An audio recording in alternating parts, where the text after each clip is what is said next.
Hello IGNOU students, welcome back to my channel mastering education today. आज की video में हम बचे हुए 4 क्वेश्चंस देखने वाले हैं। इस वीडियो का पार्ट 1 और पार्ट 2 मैं ऑलरेडी अपलोड कर चुकी हूँ, जिसमें हमने 6 क्वेश्चन इन टोटल डिस्कस करे हैं। और वो ऐसे क्वेश्चंस हैं जो पेपर के हिसाब से बहुत ज़्यादा इंपॉर्टेंट है, क्योंकि वो पिछले पेपर के बेसिस पर है। ओके, आज की पार्ट 3 में हम लोग 4 क्वेश्चन डिस्कस करने वाले हैं और ये चारों क्वेश्चंस ही बहुत इंपॉर्टेंट है अगर आपका हिंदी भाषा और संप्रेक्षण का एग्जाम है 3 जून को। ओके, तो बिना किसी टाइम वेस्ट करे हम लोग स्टार्ट करते हैं प्रश्न नंबर 7 से, जो आपसे पूछ रहा है कि विशेषण क्या है। हमने ऑलरेडी सर्वनाम, संज्ञा, स्वर, व्यंजन ये सब पढ़ लिए हैं। अब हम पढ़ रहे हैं कि विशेषण क्या होता है और इसके प्रकारों के बारे में। ठीक है, हर क्वेश्चन ऐसे ही है, ऐसे ही पेपर में पूछा जाएगा घुमा फिरा के, तो आपको आंसर लिखना होगा। ओके, मैं आपको word to word, line to line नहीं समझाऊंगी, लेकिन मैं आपको जनरली समझा रही हूं ताकि आपको याद रहे। ओके, देखो, सबसे पहले हम समझते हैं कि आखिर विशेषण होते क्या हैं। ठीक है, प्रस्तावन में आपको इंट्रोडक्शन ही लिखना होता है, तो आप एक अच्छा सा इंट्रोडक्शन याद कर सकते हो, या फिर जो इंट्रोडक्शन मैंने यहाँ पे दे रखा है इसी को पढ़ सकते हो। ओके, अगर हम सिंपल लैंग्वेज में समझें तो जो शब्द किसी व्यक्ति, वस्तु, जानवर या जगह की खासियत बताते हैं उसे हम विशेषण कहते हैं। ओके, देखो, संज्ञा, सर्वनाम ये सब अलग है। संज्ञा वो शब्द होते हैं जो आप किसी के बारे में एक पर्टिकुलर नाउन बता रहे हो, उसके बारे में बता रहे हो। ठीक है, सर्वनाम संज्ञा की जगह यूज होते हैं। वहीं विशेषण जो है, विशेषण उसकी खासियत बताते हैं। ओके, कि उसकी इंपॉर्टेंस क्या है। मतलब अगर हमें किसी चीज के बारे में एक्स्ट्रा इंफॉर्मेशन देनी है, जैसे कि अगर मैं बोल रही हूं उधर एक मेज पड़ी है, ठीक है, तो ये तो संज्ञा हो गई, मेज। अगर मैं बोल रही हूं उधर एक मेज पड़ी है जो कि काले रंग की है, जिसके जो छोटे साइज की है, ऐसे कुछ करके मैं बोल रही हूँ साइज, कलर, क्वालिटी, क्वांटिटी या नंबर, तो हम विशेषण की बात कर रहे हैं। ओके, देखो, उदाहरण के तौर पर सुंदर लड़की, अगर मैं सिर्फ लड़की बोलती तो वो संज्ञा आ जाती है ना। सुंदर लड़की, कैसी लड़की है? सुंदर लड़की है। कैसा व्यक्ति है? ईमानदार व्यक्ति है। कितनी पुस्तकें पढ़ी हैं? 5 पुस्तकें पढ़ी हैं। तो जिस भी हम ऐसे सेंटेंस जिसका क्वेश्चन बना सके ना, उसको हम विशेषण कहते हैं। ओके, तो यहां पर मैंने आपको, देखो, सुंदर में हम क्वालिटी बता रहे हैं, है ना, गुण। ईमानदार में भी हम गुण बता रहे हैं। 5 पुस्तकें संख्या बता रहे हैं। थोड़ा पानी संख्या बता रहे हैं। ओके, तो इस चीज से आप ध्यान रखोगे कि ये सब विशेषण है। अगर आप इसकी पूरी एग्जैक्ट डेफिनेशन याद करना चाहते हो तो ये एग्जैक्ट डेफिनेशन है, इसे याद कर लेना, बहुत इंपॉर्टेंट है। बेसिकली जो शब्द संज्ञा या सर्वनाम की विशेषता बताते हैं उसे विशेषण कहते हैं। Very easy language. ओके, अब हम आगे बढ़ते हैं, विशेषण की विशेषताएं। ठीक है, कि क्या इसकी महत्व क्या है एक तरह। ओके, सबसे पहले तो ये संज्ञा सर्वनाम की विशेषता बताता है, किसी इंसान या वस्तु के बारे में एक्स्ट्रा इंफॉर्मेशन देता है। ओके, भाषा को प्रभावशाली या फिर सुंदर बनाते हैं। ओके, फिर आता है पहचान को स्पष्ट करते हैं, यानी कि एक पर्टिकुलर उसे एक क्वालिटी देते हैं। ओके, विशेषण से पता चलता है कि हम किस टाइप की चीज की बात कर रहे हैं। ओके, फिर साहित्य को रोचक बनाते हैं, किसी भी कहानी को एक नया जीवन देते हैं। ओके, अब हम पढ़ेंगे इसके प्रकार, यानी कि इसके टाइप्स। सबसे पहले आ जाता है गुणवाचक विशेषण। जो शब्द किसी की क्वालिटी या नेचर बताएं उसे हम गुणवाचक विशेषण कहते हैं। ठीक है, देखो, सुंदर, ईमानदार, काला, मीठा, बुद्धिमान, ये सब ऐसे है ना कि आप बता रहे हो। जैसे मैं बुद्धिमान छात्र बोल रही हूँ तो हाँ, हमें पता लग रहा है वो उसमें दिमाग है। यही मैं बोल रही हूँ काला घोड़ा, भूरा घोड़ा, कोई भी कलर वाइज क्वालिटी बता रहे हैं ना, क्या चीज कैसी है वो। ओके, जैसे कि अगर आप रियल लाइफ एग्जांपल लो तो विराट कोहली एक शानदार खिलाड़ी है, तो इसमें शानदार क्या हो गया? गुणवाचक विशेषण। Okay, easy. नेक्स्ट है संख्यावाचक।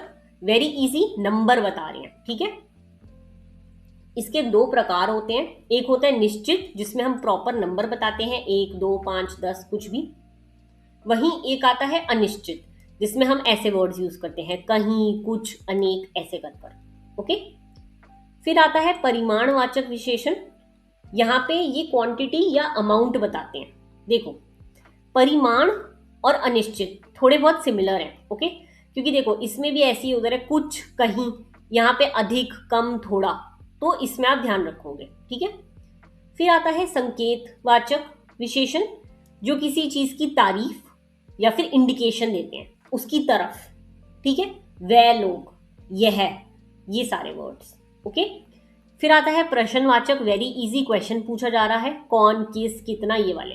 ठीक है, फिर आता है विभाजन वाचक विशेषण, यहां पे हम लोगों को या चीजों को ग्रुप्स में डिवाइड कर देते हैं। ठीक है, देखो जैसे कि वर्ड्स का यूज होते हैं प्रत्येक, हर एक, हर व्यक्ति, कोई एक, पर्टिकुलर ग्रुप्स में डाल देते हैं इसमें हम। ठीक है, विशेषण के महत्व हमने पहले भी पढ़ लिए, भाषा को स्पष्ट बनाते हैं।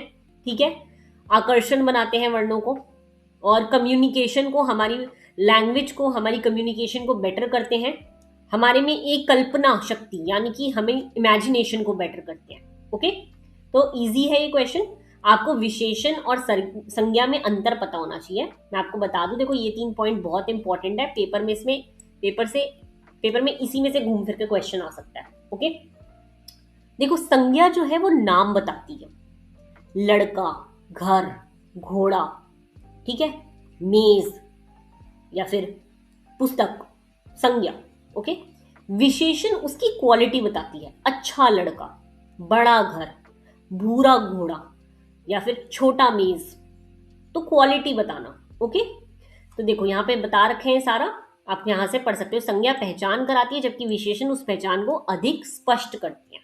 ओके, आप इसका कंक्लूजन जो है अच्छे से लिख कर आओगे तो हम देखो ऐसे कह सकते हैं, विशेषण हिंदी ग्रामर का बहुत इंपॉर्टेंट पार्ट है। ये भाषा को सुंदर, प्रभावशाली और मीनिंगफुल बनाता है। ओके, यहीं पे क्वेश्चन नंबर 7 आपका खत्म होता है। होपफुली ये क्वेश्चन आपको समझ आ गया होगा। इजी क्वेश्चन है, हेडिंग्स वगैरह भी पढ़ोगे ना तो भी इजीली याद कर सकते हो, बस टाइप याद रखना। ओके, पेपर में आ सकता है कि कोई सेंटेंस दे दे और पूछे कि बताओ इसमें कौन सा विशेषण यूज हो रहा है, तो अगर आपको समझ नहीं आएगा, पता ही नहीं होगा कौन सा टाइप है, तो आप नहीं कर पाओगे। ओके, अब हम आते हैं प्रश्न 8 पे। वचन विधान क्या है, इसके नियमों एवं प्रकारों की विस्तृत चर्चा कीजिए। ओके, देखो अब हम यहाँ पे 2 चीजें पढ़ने वाले हैं, वचन, विधान। अगर मैं सिंपल लैंग्वेज में बोलूं तो वचन का मतलब होता है नंबर। क्या होता है? नंबर। ठीक है, इस बात को याद रखना। वचन का अर्थ यहाँ पे दे रखा है, देखो मतलब कोई भी चीज एक है या एक से ज्यादा है। अब मैं जब बोल रही हूँ, देखो लड़का खेल रहा है, तो लड़का आपको समझ आ गया एक ही इंसान है। अगर मैं बोलती हूँ लड़के खेल रहे हैं तो आपको समझ आ जाएगा कि हाँ एक से ज्यादा लोग हैं। तो इसी डिफरेंस को हम वचन कहते हैं। ओके, वचन की परिभाषा आप यहां से बिल्कुल याद करके जाएंगे। परिभाषा एग्जैक्ट लिखनी है आपको पेपर में, परिभाषा को आप चेंज नहीं कर सकते। ओके, अगर हम देखें वचन की परिभाषा में आपको समझाऊं तो जिस ग्रामेटिकल फॉर्म से हमें, जिस मतलब ग्रामर के चेंज से हमें ये पता लगता है कि एक या अधिक व्यक्ति या वस्तु का पता चले, उसे हम वचन कहते हैं। ठीक है, किसी भी चीज से हमें डिफरेंस पता चल रहा है कि वहां पे एक है या एक से ज्यादा है, उसे हम वचन कहेंगे। Okay, very easy. वचन के प्रकार, एक वचन यानी कि देखो जब एक व्यक्ति या वस्तु हो। ओके, बहुवचन जब एक से ज्यादा व्यक्ति या वस्तु हो। वेरी इजी, यही 2 इसके प्रकार हैं बस। ओके, अब हम देखो पढ़े तो वचन विधान क्या होता है, वो हमसे क्वेश्चन में पूछा गया। देखो जब सेंटेंस में नंबर के अकॉर्डिंग शब्दों का फॉर्म चेंज हो रहा हो ना, तो उसे हम वचन विधान कहते हैं। यानी कि देखो लड़का से हम लड़के बोल रहे हैं, ठीक है, लड़की से लड़कियां, तो इसे हम कहते हैं चेंज करना, इसे हम वचन विधान कहते हैं। जब हम एक वचन से बहुवचन बनाने के नियम होते हैं कुछ, तो उन नियमों को हम कैसे फॉलो करते हैं वचन विधान में। देखो आक्रांतक पुल्लिंग शब्द, लड़का लड़के, एक ही मात्रा लगा देना। देखो आ के अंत में हम ए हो जाता है। ठीक है, ये होता है पहला इसका नियम। फिर आता है आ एंडिंग वाले स्त्रीलिंग शब्द, माता, तो इसमें क्या हो जाता है, चंद्र बिंदु लग जाता है। ओके, माताएं। फिर आता है इक्रांत स्त्रीलिंग शब्द, यहां पे भी क्या होता है, कोई जो भी बड़ी ई की मात्रा होती है उसको चेंज करके हम आ और चंद्र बिंदु लगा देते हैं। ये सारे नियम हैं जो यूज होते हैं। ओके, फिर आते हैं अन्य स्त्रीलिंग वर्ड्स, जैसे कि पुस्तक पुस्तकें, रात रातें, ए लगा दिया मात्रा के साथ। ओके, अब हम देखें कि वचन परिवर्तन में सावधानियां क्या, हमें ध्यान क्या रखना होता है वचन विधान करते हुए। सबसे पहले आ जाता है आधार सूचक बहुवचन। देखो, रिस्पेक्ट दिखाने के लिए एक इंसान के लिए भी प्लूरल यूज होता है, यानी कि जब भी हम जी वाला शब्द यूज कर रहे होते हैं ना, तो हम उसके साथ प्लूरल यूज करेंगे। गांधी जी महान नेता थे, था नहीं, ठीक है, थे, यहाँ पे प्लूरल आ गया। पिताजी आ गए हैं, पिताजी आ गया है नहीं। ओके, तो हम ये ध्यान रखते हैं, यहाँ व्यक्ति एक है परंतु समानवश बहुवचन क्रिया का प्रयोग किया गया। ओके, फिर होता है सदैव बहुवचन रूप में प्रयुक्त शब्द। इसमें क्या होता है, जैसे कि आंसू, कुछ शब्द सामान्य एक ग्रुप में ही यूज होते हैं, प्राण, दर्शन, ये सब। ओके, कुछ शब्द हमेशा एक वचन में यूज होते हैं, जैसे कि जनता, वर्षा। ये है तो देखो एक वर्ड, लेकिन इसमें बहुवचन नहीं बना हुआ, लेकिन है काफी सारे लोगों को रिप्रेजेंट कर रहा है।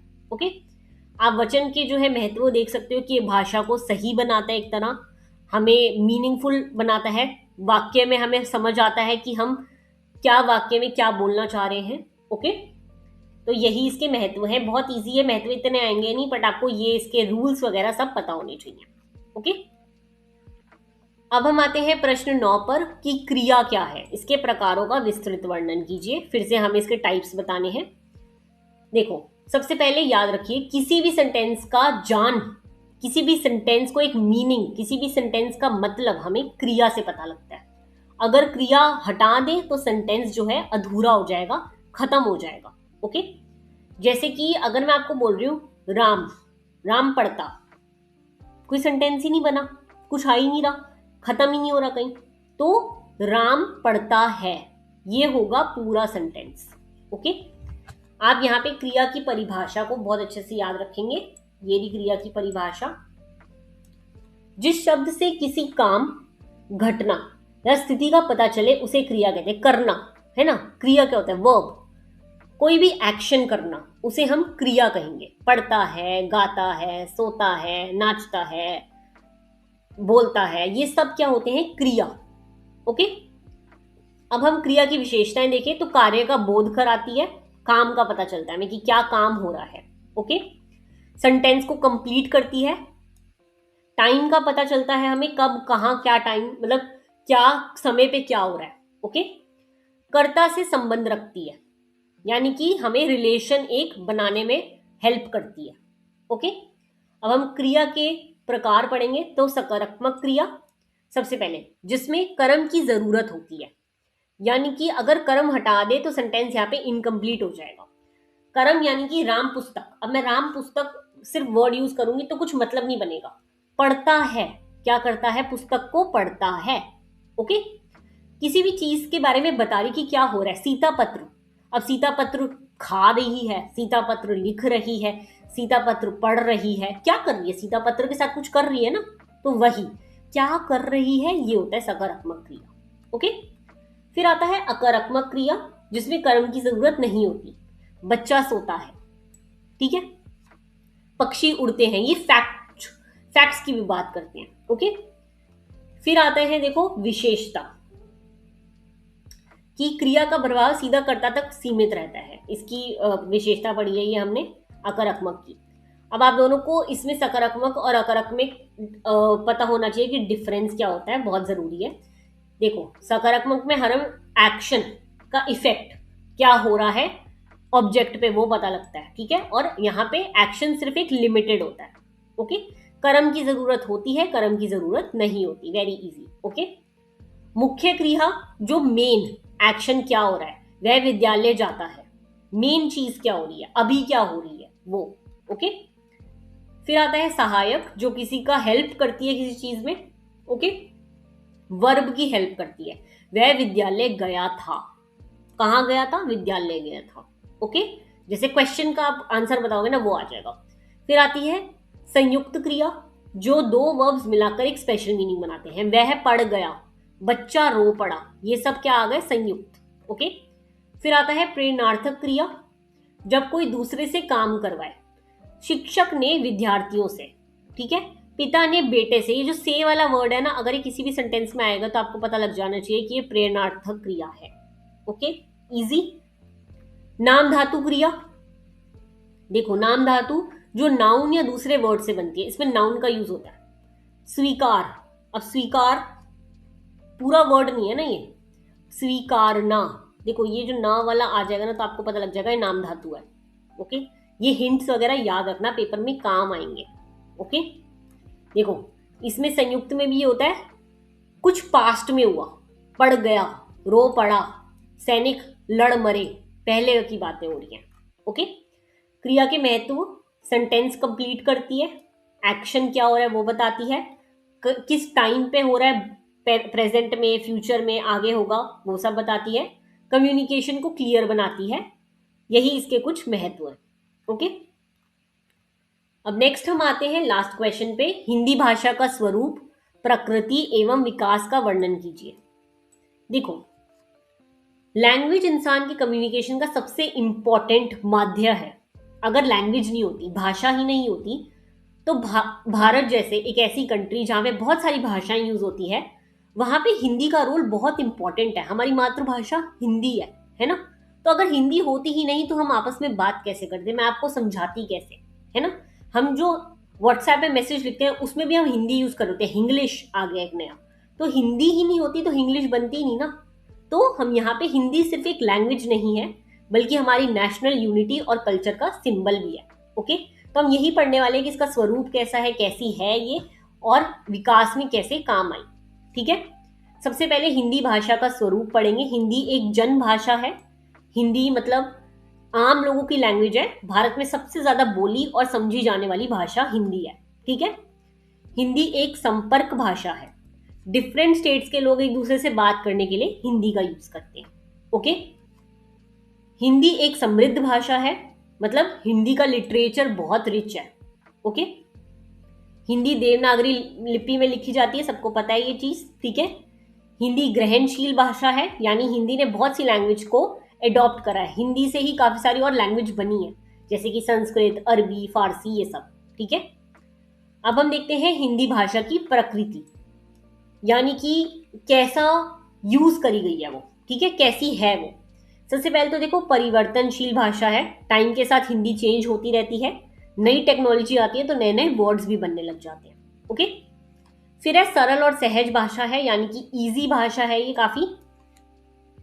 ओके, उसके बाद हिंदी वैज्ञानिक भाषा है, यानी कि इसमें ऐसे भी वर्ड्स हैं जो हमारे आज के टाइम पे विज्ञान में बहुत हेल्प करते हैं। ठीक है, बोले जाते हैं। ओके, हिंदी अभिव्यक्ति की सक्षम भाषा, यानी कि हम लोग अपने भाव, अपने लैंग्वेज के थ्रू, हिंदी लैंग्वेज के थ्रू हम अपने भाव, अपना इमोशन जो है इजीली बता पाते हैं दूसरे को। ओके, क्योंकि हम देखो घर में तो हम हिंदी यूज करते हैं ना, बाहर क्या यूज कर रहे हैं उसकी बात नहीं कर रही मैं। हिंदी हमारी एक बहुत बेसिक लैंग्वेज आ जाती है। ओके, इसका ध्यान रखेंगे आप। उसके बाद हिंदी लोकतांत्रिक, सारे लोग हिंदी यूज करते हैं, पूरा हमारा देश जो है हिंदी यूज करता है, तो ये एक लोकतांत्रिक भाषा है। ओके, वो भी समझ आ रहा होगा आपको सिर्फ इसकी हेडिंग याद करनी है और उससे आप पूरा आंसर लिखाओगे। ओके, अब इसका विकास कैसे हुआ, कैसे बढ़ी। देखो, एक तो इसका विकास संस्कृत से विकास हुआ। इसका हिंदी का ओरिजिन जो है संस्कृत भाषा को माना जाता है। पहले के टाइम पे एंशिएंट इंडिया में संस्कृत नॉलेज और लिटरेचर की मेन लैंग्वेज थी और इसी से हिंदी बनी है। ओके, प्राकृत का विकास, टाइम के साथ संस्कृत के सिंपलर फॉर्म डेवलप हुए हैं जिन्हें प्राकृत कहा गया। मेजर प्राकृत क्या है, शौरसेनी, मागधी, ये सब है जिनसे हिंदी भाषा बनी। ठीक है, अप्रभंश का विकास, प्रकृति से अप्रभंश लैंग्वेज डेवलप हुई। हिंदी डेवलपमेंट में अप्रभंश का बहुत इंपॉर्टेंट रोल है, स्पेशली शौरसेनी अप्रभंश का। ओके, ये आपको याद रखनी है चीजें। प्रारंभिक हिंदी का विकास कब हुआ, अप्रभंश से रीजनल लैंग्वेज डेवलप हुई, जैसे कि हर एक रीजन की अपनी अपनी लैंग्वेज, अवधी, बुंदेली, मैथिली, अलग अलग जो स्टेट्स थे पुराने टाइम पे उनकी लैंग्वेज डेवलप हुई। ठीक है, खड़ी बोली हिंदी का विकास, यानी कि जो हम यूज करते हैं। मॉडर्न हिंदी का बेस है खड़ी बोली। ठीक है, 19वीं सेंचुरी में इसे लिटरेचर लैंग्वेज के रूप में एक्सेप्ट किया गया और धीरे धीरे ये मॉडर्न स्टैंडर्ड हिंदी बन गई। ओके, आधुनिक जो हम यूज कर रहे हैं, फ्रीडम मूवमेंट के टाइम पे हिंदी का बहुत इंपॉर्टेंस बढ़ गया था। नेशनल लीडर्स ने हिंदी को यूनिटी, कम्युनिकेशन और दूसरों तक पहुंचाने के लिए यूज करा। ओके, अब आप देख सकते हो कि आज के टाइम पे हिंदी का क्या इंपॉर्टेंस है। सबसे पहले राष्ट्र की एकता, हमारी यूनिटी बनी हुई है हिंदी से, ठीक है। शिक्षा में बहुत इंपॉर्टेंट है, 10th तक हिंदी पढ़ना कंपलसरी है, ठीक है। मीडिया में भी हिंदी में ही सब कुछ बताई जाती है, न्यूज, ठीक है। वैश्विक स्तर पर बहुत पहचान है हिंदी की, ठीक है। अभी भी मोदी जी बाहर जाते हैं तो हिंदी का ही इस्तेमाल करते हैं, ओके। रोजगार एवं प्रशासन, अभी भी जो भी हमारे ऑफिशियल डॉक्यूमेंट्स हैं वो पहले हिंदी में लिखे जाते हैं, फिर इंग्लिश में ट्रांसलेट करे जाते हैं, ओके। तो ये सारे क्वेश्चंस होपफुली आपको समझ आ गए होंगे। बहुत इंपॉर्टेंट क्वेश्चन है। पार्ट 1, 2 और 3 तीनों पार्ट अच्छे से कर लेना। पेपर के लिए आप 70 से 80% पेपर आप इजीली अटेम्प्ट कर लोगे, ओके। अब आपको नेक्स्ट कौन सा सब्जेक्ट चाहिए आप नीचे कमेंट कर सकते हो और मैं उसके इंपॉर्टेंट क्वेश्चंस लेकर आ जाऊंगी, okay. All the very best for your exams. 3 जून को आपका पेपर है BHDAE 182 का। होपफुली आप सब अच्छा करके आएंगे और मुझे पेपर देने के बाद नीचे आके कमेंट्स में जरूर बताना कि कौन सा क्वेश्चन बिल्कुल सेम टू सेम आया था, ओके। मिलते हैं नेक्स्ट वीडियो में। Thank you so much.